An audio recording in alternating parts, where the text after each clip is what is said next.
So we were debating how to start this. Oh, yeah. And we thought long and hard about it.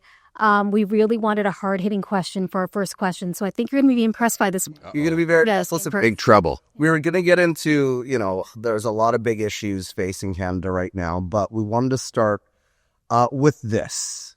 Who's your favorite wrestler? Well, when you were a kid. I'll tell you, actually, I've got a great story about this. I grew up in Calgary, which is the home of the Hart family. Oh, I was going to say Bret Hart because I'm from Calgary too. Well, mine is the lesser-known Bruce Hart, and I'll tell you why. Bruce is Brett's brother and Owen's brother. Yeah. But he did a little bit of wrestling at Stampede Wrestling. Do you remember Stampede Wrestling? The Corral. At the Corral. Yeah. Bruce was a part-time wrestler, part-time substitute teacher. So my mother knew him, and when I had my birthday, yeah, my mother said, "Would you come to my son's birthday party?" And so he showed up.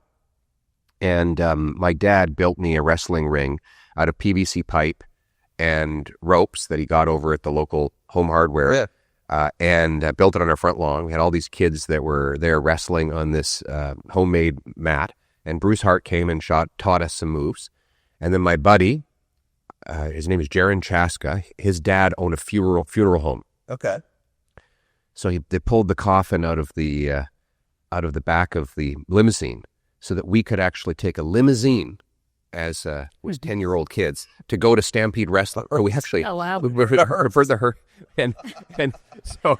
it was a limousine. It doesn't matter what it's normally used for. We were showing up in a limousine to go to Stampede Wrestling. So you might not know Bruce Hart, but he would be my favorite because he came to my birthday when I was 10 or 11 years old. That's wild. Yeah. And of course, I love Hulk Hogan. I mean, I know it's the obvious answer. Yeah. But we all remember, I remember being a kid watching WrestleMania, I think it was called at the time, and he fought Andre the Giant. Yes. That legendary fight where he gave him the big body slam in slow motion. And yeah, the whole world shook when Andre hit the mat. WrestleMania was great. I loved WrestleMania. Yeah.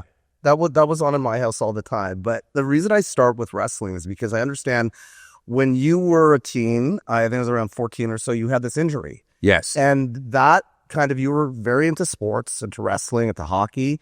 And that was kind of a pivotal moment because that's when you started getting into politics. That's right. What was it about politics that was kind of the spark for you? So first of all, that was amateur wrestling. I was never into the show business wrestling. It was the Olympic style wrestling that I did in high school, which I loved. But I got a terrible tendonitis that struck actually both of my shoulders. And it took me years to do physiotherapy and get that fixed. But the sum total of it is that I wasn't able to do any sports of any seriousness, because you basically need your rotator cuff in almost any sport, whether you're throwing a ball or you're wrestling or punching or whatever.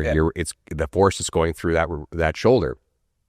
And so I had nothing to do when I got home from school. My mother, she used to go to conservative meetings as a volunteer in the local community. And I said, well, why don't you take me to one of these meetings? Because I've got nothing to do. Mm-hmm. And so she took me to a progressive conservative meeting. And then I started reading books about politics all across the spectrum. The first book I ever read regarding politics was a biography on Fidel Castro. So, I started off obviously reading the wrong story, right? But then migrated to other great books that taught me a lot of the values that stay with me to this day.